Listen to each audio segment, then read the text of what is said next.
You saved the cheerleader, so we could save the world.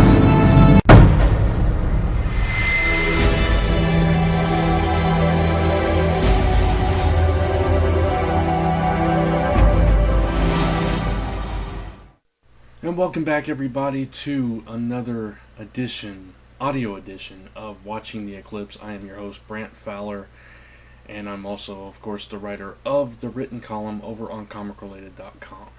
Now, the column has been on hiatus for the past month due to some computer issues, and I at first I had taken a week break from the column, and I decided I was going to take that week off and come back the next week. Then I had some computer issues, and then I realized, hey, it's Villains Month over on ComicRelated.com. It'd be kind of silly to continue a column going on a show called Hiros. So, all those things compiled together made me come to the decision to put off the Season 2 coverage of the show in the column until after Villains Month. So here we are, first week of October, and I'm finally giving you that final audio edition from Season 1 before we jump into Season 2 tomorrow, Friday, October 4th. So, now, you might be wondering why I'm only doing one written column on the first week of October. The reason being, well, actually, I'll get to that in a little bit.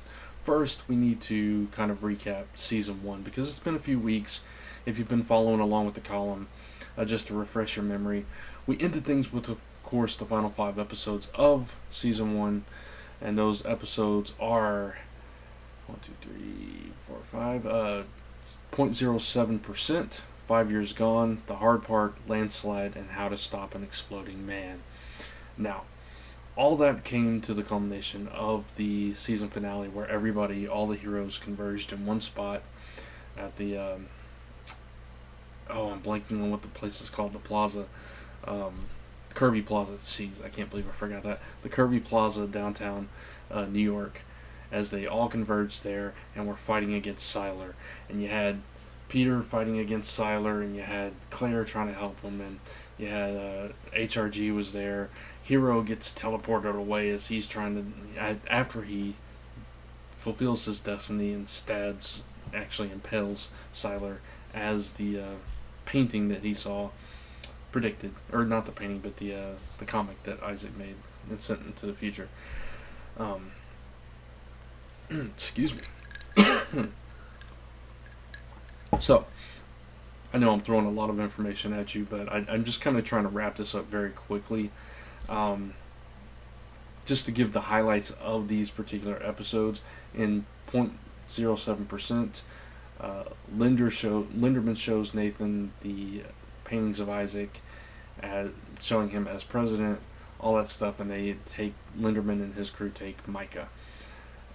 Meanwhile, HRG, Matt, and Ted Sprague are headed towards Kirby Plaza to take out the Walker tracking system, which we now know is Molly Walker. In 5 Years Gone, Hero and Ando are 5 years into the future after the destruction of New York, and they're trying to make sense of everything. We see future Peter there. Nathan is the president, but we learn, of course, that's not truly Nathan, and that's the whole thing they have to try to get back. The hard part is once they do get back, and that's the next episode's title, we see Ted's radioactive power going crazy as Peter finally meets Ted, and that's kind of how the episode ends. They meet, and he realizes, oh my god, it's happening, and he's screaming for Claire to kill him. So that takes us to the next episode, Landslide, which is when Nathan wins the election for congressman or whatever it was. I can't even remember at this point. And Peter, he gets under control. Sylar kills Ted, takes his powers, and we learned that, okay, maybe it's Sylar that's going to blow it up, but he has far better control than Peter does, because he's been at this a while longer. And we learned that the tracking system is Molly and all that. So, that brings us to the season finale, How to Stop an Exploding Man. Nikki and Jessica come to peace as they rescue Micah. Hiro teleports Ando back to Japan, keeps him safe, and then he joins the fight against Sylar. As I said, he impales him, but as he does, he gets teleported away, and Peter's about to explode, and Nathan comes and grabs him and takes him into the sky, and then there's this big explosion.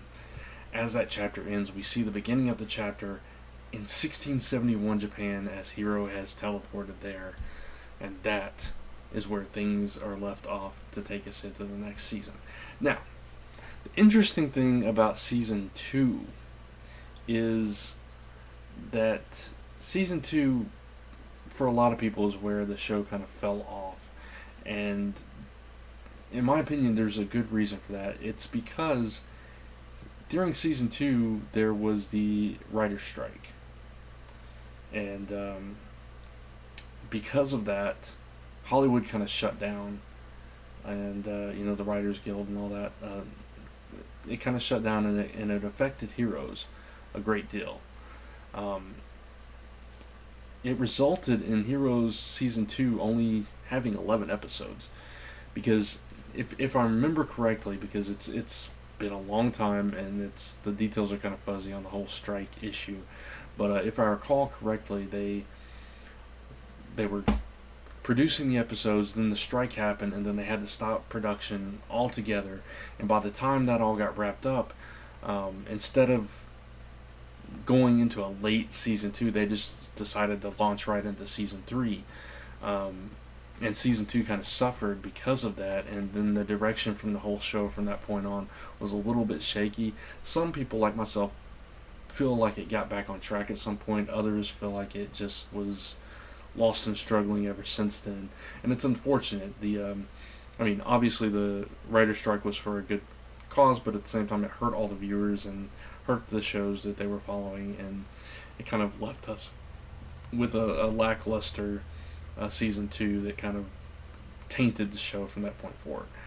But that is also the reason I'm only doing one edition of the column this week, because there are 11 episodes in Season 2. So I'm going to do the first episode tomorrow in written form on ComicRelated.com, and then the next 2 weeks will be the Monday through Friday columns to wrap up the entire Season 2, and then we'll launch into Season 3 the following week, which gets a full season. Season 3 got a full season, and Season 4 got like 2/3 of a season.